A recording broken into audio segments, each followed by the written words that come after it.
অবস্থা এখন আমি তোমাদের সামনে তুলে ধরতে চাই। হযরত ওমর যখন বিবির সাথে পরামর্শ করে বলতেছে মুহাম্মদকে আর বাঁচাই রাখা যাবে না, মেরে ফেলতে হবে। একটা কথার উত্তর দিবেন, বাঁচানোর মালিককে, মারার মালিককে? জোরে বলেন, বাঁচানোর মালিককে, মারার মালিককে? সঙ্গে সঙ্গে ওমরের বিবি কয়, শোনো, তুমি মুহাম্মাদের মারবা, আবার দেখো তুমি যেন মুহাম্মাদের কাছে কালেমা পড়ে মুসলমান হয়ে না যাও। বউরে যে এমন থাপ্পড় দিছে ও, কারণ কি জানেন? কিছু কিছু পুরুষের কাছে বউ হলো ভিজা দিলে, এটা হলো ওমর মার্কা পুরুষ। আর কিছু আছে আবার বউ পীর, স্বামী মুড়ি। তবে মনে রাখেন, বউর কাছে কেউ মুড়ি দইবেন না, তাহলে দুনিয়াও শেষ, আখিরাতও শেষ। ঠিক না বে ঠিক? আমার নবী কোনোদিন বউর কাছে মুড়ি দেয় নাই, ঠিক না বে ঠিক? বান্দরে বেশি নাই দিবা মাথার উপর উঠা উকুন মারব, বেশি নাই দিবা কামড় দিব। রসুল বলেছেন বউরে টাইটও দেওয়া যাবে না, আবার করাও দেওয়া যাবে না। প্রত্যেকটা বিবি হলো এই কাঁচের গেলাসের মতো, বুখারীর হাদিস। এটা কি কাঁচের গেলাস? এটা কি কাঁচের গেলাস? যখন আপনি মাজবেন এইভাবে ঢুকায় মাজবেন নাকি? 5 আঙ্গুল দিয়ে মাজবেন না 3 আঙ্গুল দিয়া? জোরে কান। নবী দেখাই দিছে এইভাবে কাঁচের গ্লাস দিয়া, বউরে বুঝাই দিছে কাঁচের গ্লাস মাজতে হলে 3 আঙ্গুল দিয়ে মাজতে হইব। ঠিক না বে ঠিক? জোরে কান। যদি এখন কন্যা নবী কইছে 3 আঙ্গুল দিয়ে, আমি মাজবো 5 আঙ্গুল, এটা হয়ে যাবে শূন্য বিশূন্য। আমার নবী বলেছেন বিবিদেরকে তুমি মালিশ করবা 3 আঙ্গুল দিয়ে, 5 আঙ্গুল দিয়ে না। বুঝেন নাই? 5 আঙ্গুল দিয়ে ঘুষি মারা যায়, 3 আঙ্গুল দিয়ে ঘুষি মারা যায় না। বিবিরে তুমি ঘুষি মারবা, সংসার চলবে না বাবা, সংসার কিন্তু ভেঙে যাবে। ভালো করে বুঝেন গো বাবা, বিবিরা হলো কাঁচের গ্লাসের মতো। 3 আঙ্গুল দিয়ে তাদেরকে আদর করবেন, 3 আঙ্গুল দিয়ে তাদের শাসন করবেন। 3 আঙ্গুল দিয়ে যখন শাসন করবেন, জীবনে কোনোদিন আপনার মার থেকে আপনার আলাদা করতে পারবে না, আপনার বাবার থেকে আলাদা করতে পারবে না। যদি একবারে বিবিকে ছাইরা দেন গো বাবা, দুনিয়াও শেষ, আখিরাতও শেষ হয়ে যাবে। ঠিক না বে ঠিক? ও বাবা, তাহলে ওমরের বিবি যখন বলছে যে দেখো তুমি মুহাম্মদরে মারতে যাইবা, যেন তোমার মাইরে না ফেলায়, দেশে একটা থাপ্পড়। বিবি খাটের উপরে বসে কানটাকে চেপে ধরে বলে, মাবুদ রে, আমারে মারছে মারছে, কিন্তু তোমার নবীর যেন না মারে।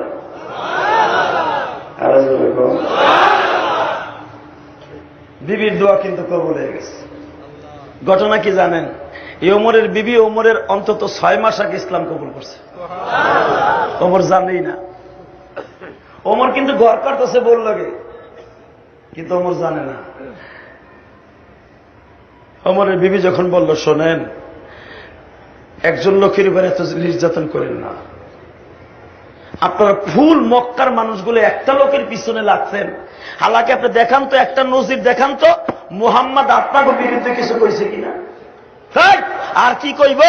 বাপ দাদার ধর্ম লাত আর উজ্জারে বলতেছে এটার কোনো ক্ষমতা নাই। এতদিন পর্যন্ত যেটার মাইনে আসলাম, যে পুতুল রে, যে মূর্তি রে, কয় এই মূর্তির কোনো ক্ষমতা নাই। লা শারিকালা, লা জিদ্দালা, না রিদ্দালা, আল্লাহু আকবার। সে বারবার বলতেছে ওইটার কোনো ক্ষমতা নাই। লা শারিকালা, এক খোদা আল্লাহ, কুল হুয়াল্লাহু আহাদ, এইগুলা বলতেছে। এইগুলা তো মাইনে নেওয়া যায় না। মুহাম্মাদের সে পাইছে কি? বাপ দাদা সব ধর্মকে কুঞ্চালি মানলো। ওমরের বিবি কয়, শোনেন, আপনি একটু মাথায় বুদ্ধি খাটায় দেখেন, মুহাম্মাদের কাছে যে জিনিসটা আছে ওটার নাম কি? জোরে কর না, আরো জোরে কর। এই কোরআন। তোমরাও তো যাও, আমরাও মহিলারাও যাই। আচ্ছা তুমি একটা সত্য কথা কও, তুমি আমার মারছো মারছো, কোনো দুঃখ নাই। শোনো, সত্য কথা বলো, মুহাম্মদ যখন কোরআন শরীফ পড়ে তখন তোমার কাছে কেমন লাগে? বাবা গো, এই জন্য জিজ্ঞাসিলাম এই কোরআনটা কার? মনে আছে না? ওমরের বিবি কথা শুনে ওমর বলতেছে, শোন, তুই কোন পীড়িতের কথা কইস না, তুই কি কালেমা পড়ছ?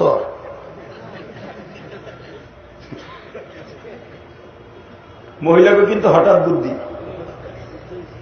কি যে বুদ্ধি বাবা, ব্যাগের মধ্যে থেকে দাম করে বাইরে ধুম করে গেল।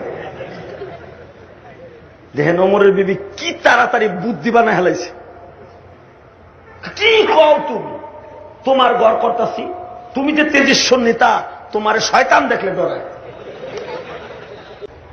বাজান আমার দিকে তাকান, ওমরের বিবি বলতাছে সত্য কথা বলো, মুহাম্মাদের মতো কোন নেতা তোমরা দেখছো নি? স্বামী কয় তাহলে তুই কি কালেমা পড়ছনি? তোর ভাষা তো ভালো বুঝি না। কি কও তুমি, তোমার ঘর করে তুমি বুঝো না? না, তুই যে মুহাম্মাদের দালালি করতেছ। বাবা ওমরের একটা চিত্র তোমাদের সামনে তুলে ধরি। এই যে সেই বিবিটা, ওমর কিন্তু মাঝে মাঝে এর কিন্তু ডাক্তারের কাজ করাই। এই বিবিটা একদিন ওমরকে বলে বলছে, ওমর রে, আজকে তুমি মদিনার প্রেসিডেন্ট, জনগণের খোঁজ খবর নেওয়ার জন্য টর্চ লাইট লইয়া সারা রাত্র ঘুরো। একটা কুকুর একটা ঘরের দরজার সামনে দাঁড়ায় থাকে, মালিকের ডিউটি করে, আর তুমি টর্চ লাইট নিয়ে জনগণের খোঁজ খবর লওয়ার জন্য পাগল হয়ে যাও। বাজান একটু মিলে দেখেন তো, আমাদের দেশের মন্ত্রী এমপি যারা আছে, তারা জনগণের কয়জনের খবর লয়, আবার কিন্তু আমাদের আলেমদেরকে জোরে জোরে গাড়ি দেয়। ঠিক না ঠিক? হযরত ওমর এমন একজন আলেম ছিল গো বাবা, আল্লাহু আকবার, এমন একজন আলেম ছিল ওমর। বিবির কয়, শোনো, আজকাল রাত্রে কিন্তু তোমার সময় দিব না। ওমর কয়, কে বলছি দিব না, তাই দিব না। আচ্ছা আচ্ছা আচ্ছা, ঠিক আছে ঠিক আছে ঠিক আছে, আপনি জনগণের সুযোগ দেন। কয়, শোনো, যে কোনো মুহূর্তে বাড়ির দরজায় কল করতে পারি, তুমি রেডি থেকো। মারহাবা কর। হযরত ওমর টর্চ লাইট মারে, টর্চ লাইট দেখ, কেউ নাই, পাগল আর কুত্তা ছাড়া কেউ নাই রাস্তায়। ওমরে দেখলে কুকুরের ডাক বন্ধ হয়ে যেত, এমন একটা লোক ছিল ওমর। মারহাবা কর। ওমর টর্চ লাইট মারতে মারতে মারতে মারতে মদিনা শহর থেকে প্রায় 7 কিলোমিটার হাইটে চলে গেছে। পাহাড়ের 2 সিপার মাঝখানে দেখে, আহারে, একটা লোক তাঁবুর সামনে দাঁড়ায় কাঁদতাছে, আর একটা মহিলা তাঁবুর মধ্যে বইয়া কাঁদতাছে। ওমর লাইট মেরে কয়, তুমি কে? আমি একজন মুসাফির। তুমি মুসাফির? হ্যাঁ। এখানে কি চাও? তুমি কি গুপ্তচর? না। তোমার বাড়ি কোথায়? আমার বাড়ি সিরিয়া। কোথায় আসছিলা? মদিনায় আসছিলাম। কেন?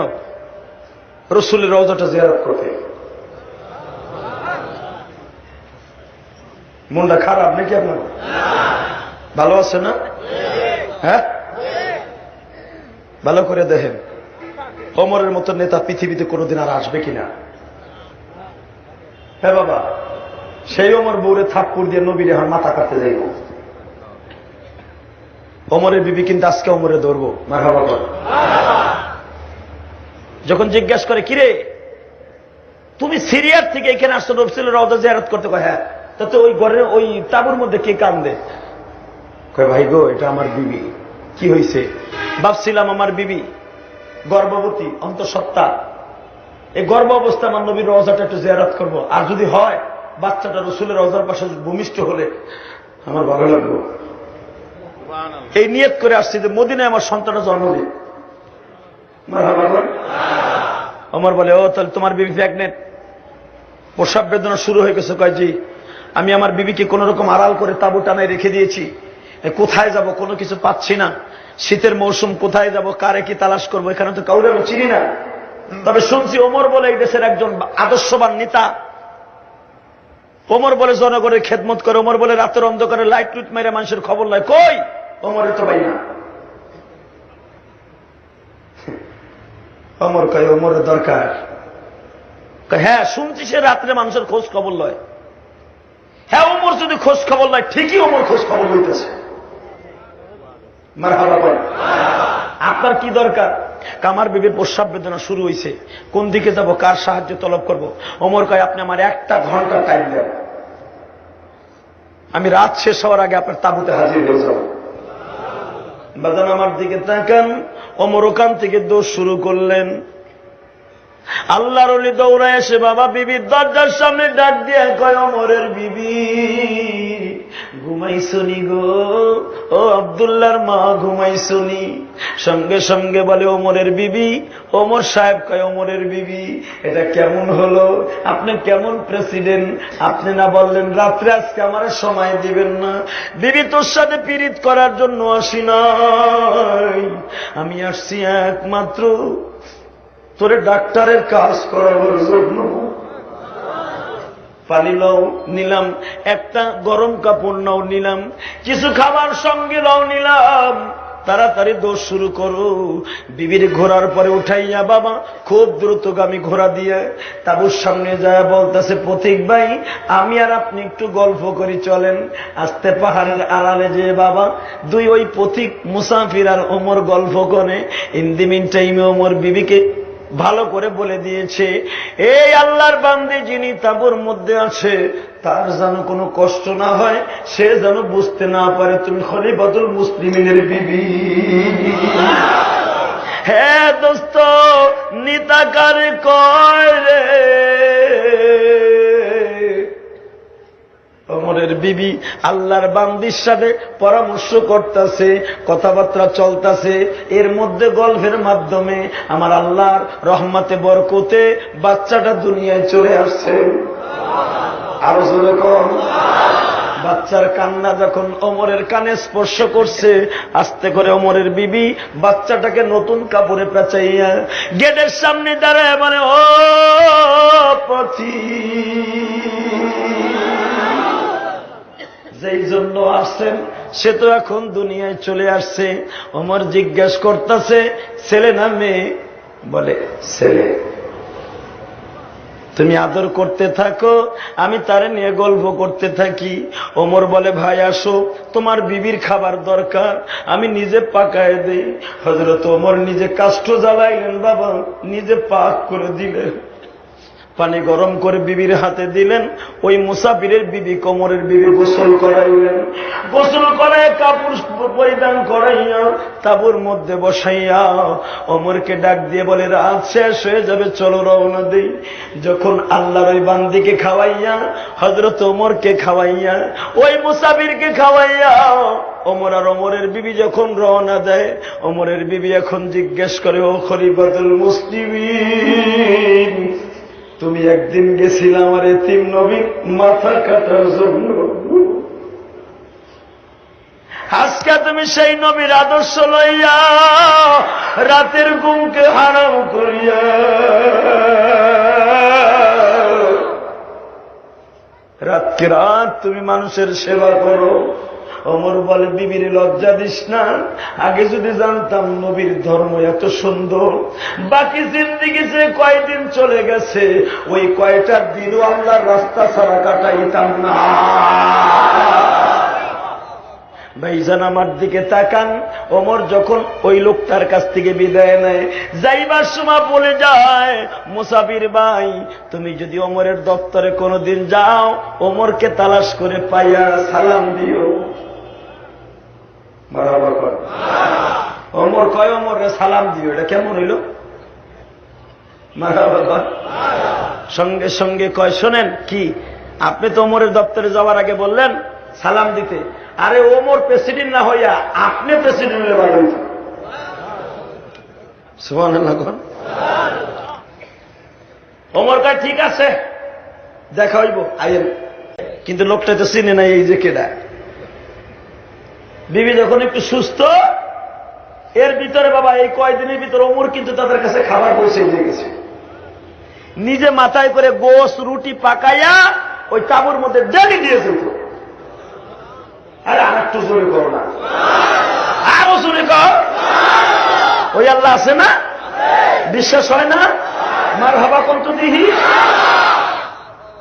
এত সুন্দর ইসলাম আমাদের জন্য রেখে গেলেন নবী, সাহাবীরা নবী, আর সেই ইসলাম ধর্ম গ্রহণ করে আজকে নবীরে গালি দেই, নবীর সন্তানের করে গালি দেই। কত ঠিক না বেঠে? আল্লাহ বিচার তোমার কাছে দিলাম, ওদেরকে হেদায়েত নসিব করো। যেই নবী জীবনে কোনো মানুষের ক্ষতি করে না, আর আমরা জ্বালাও পোড়াও, চলন্ত গাড়ির ভিতরে লাগা আগুন। আল্লাহ মাফ করুক, আমিন। বাবা কয়েকদিন ওমর খেদমত করলেন। খেদমত করার পরে লোকটা মনে মনে ভাবলেন যে এখন লোকটা রেজি গাই, আপনি ডেলি আমাদের জন্য খাবার নিয়ে আসেন, আসলে ওমরের দপ্তরে কবে আইলে পাবো? আপনি আইসেন, যে কোনো মুহূর্তে আসতে পাবেন। লোকটা বাচ্চাটারে কোলে নিয়ে, বিবির সাথে নিয়ে আস্তে আস্তে হাঁটতে হাঁটতে আসছে রসুলের রওজার কাছে। রসুলের রওজার কাছে এমন টাইমে আইসে যে সময় ওমর মসজিদে নববীতে ওয়াজ করতেছে। আপনাকে মন মনে হয় খারাপ, সুবহানাল্লাহ একটু জোরে করা যায় না? আরে নেতা রে, আর আমাকে 2 টাকার নেতা। বাবা আমার দিকে তাকান, হযরত ওমর ওয়াজ করতেছে হাত নাচায় নাচায়া, উখতুলুহুম ওয়াজাকতুবুহুম আও মুআল্লিকিনা বিআস্তারিল কাবা। বেঈমানগুলারে যেখানে পাইবা সেইখানে মারবা, যদিও তারা কাবার গিলাফকে পেঁচায় থাকে। এরকম জোরে জোরে বলে জিহাদের বয়ান করতেছে। লোকটা রসুলের রওজার ফাঁক দিয়ে কয়, কিও বেডায় খানা লেগে গেল 2-3 দিন, হেদি ওয়াজ করে। বউ ঘটনা কি? ঘটনাটা কি হইল? কয় শোনেন, আমার মনটা তখনই কামড় দিছে যে লোকটা এতদিন পর্যন্ত বিনা স্বার্থে নিজের খাইয়া নিজের পড়ে আমাদের জন্য খাবার নিয়ে আসে, এই লোকটা আর কেউ না, ওমর ছাড়া আর কেউ না। আমি যেটা ভাবছি সেটাই হয়ে গেছে। এখন কাঁদবেন, এখন কান্দার টাইম। সঙ্গে সঙ্গে ওমরের বিবি, ওই লোকটার বিবি স্বামীরে বলতেছে, আপনি যায় দেখেন আমার কথাই সত্য, ওই লোকটাই হযরত ওমর। লোকটা আস্তে আস্তে করে বাবা যখন মসজিদে নববীর দরজার কাছে দাঁড়াইছে, হযরত ওমর কিন্তু তার চোখে চোখ পড়ে গেছে। ওমর জিজ্ঞেস করলেন, ও মুসাফির ভাই, এখানে আসার কারণটা কি? লোকটা ওমরের দিকে তাকাইয়া ছায়ার কান দেওয়ার কয়, আগে জিজ্ঞেস করি আপনার নাম ওমর কিনা? হযরত ওমর কথাটা ঘুরায় বলে, আমি আবি আব্দুল্লাহ, অর্থাৎ আমি আব্দুল্লাহর বাবা। হ্যাঁ জিজ্ঞা, তোমার নাম ওমর কিনা? হ্যাঁ কয়, আমি আবি আব্দুল্লাহ। অর্থাৎ ওমরের ছেলের নাম আব্দুল্লাহ না? আমি আব্দুল্লাহর বলা, আব্দুল্লাহর বাবা। আবার জিজ্ঞেস করে, আপনার নাম ওমর কিনা? সঙ্গে সঙ্গে পাশের থেকে এক সাহাবী কয়, আই বেটা, তুই আমার নেতারে জিজ্ঞেস আপনার নাম ওমর কিনা? হ্যাঁ, খলিফাতুল মুসলিমিন হযরত ওমর। লোকটা কান দেয়ার কয়, বাইরে আমি তোমার কাছে শুনতে চাই না, তার কাছে শুনতে চাইছি। ওমর মাথা ঝুলায় আর বলে, হ্যাঁ পথিক, আমার নাম ওমর। তুমি না বলছিলে আমি প্রেসিডেন্ট না হইয়া ওমর হইলে ভালো হইত, ওমর না হইয়া আমি হইলে ভালো হইত। আল্লাহ পাক তোমার জমানে বরকত দিই, তোমার যদি আরো কিছু দরকার হয় আমি ওমর তোমার খেদমত করব। এই ওমর যখন নবীর মাথা কাটতে যায় গো বাবা, মাথা কাটার আগে যখন ওমর বিবিকে মারছে, পরের দিন যখন আমার নবীকে মারার জন্য রেডি হয়ে রওনা দিছে, ন্যাঙ্গা তরবারি, ওমরের 2 ধারে ধারালো তরবারি ছিল বাবা। এই তরবারি নিয়ে যখন ওমর বের হয়েছে, পাশে একজনের সাথে দেখা, বলতেছে, ওমর রে, তুমি যে নবীর মাথা কাটতে যাও, তোমার বোনের খবর লইছ? তোমার বোন কালেমা পরে মুসলমান হয়ে গেছে। ওমর তাকে একটা থাপ্পড় মেরে দিয়া বোনের ঘরের মধ্যে গেছে, যাই দেখে ওমরের বোন আমার মাবুদের কোরআন তেলাওয়াত করতেছে। যখন ওমরের বোন কোরআন তেলাওয়াত করে, ওমরের কলিজার ভিতরে বারবার বাবা আঘাত করতেছে, ফাতেমা, আমি কি এই জন্য তোরে এত টাকা খরচ করে বিবাহ দিলাম? হ্যাঁ, তোর এত টাকা খরচ করে এই জন্য বিয়ে দিছি? তুই আজকে মুহাম্মাদের কালেমা ধর্ম গ্রহণ করে তুই সন্ত্রাসী হয়ে গেলি। ওমরের বোন বলতেছে, ভাইজান আমি সন্ত্রাসী হই নাই, তুমি আমার যত মারবা মার, মনে দুঃখ নাই গো, আমি যে মুহাম্মাদের কালেমা পড়ে শান্তির ধর্ম গ্রহণ করেছি। আল্লাহু আকবার, জোরে কর।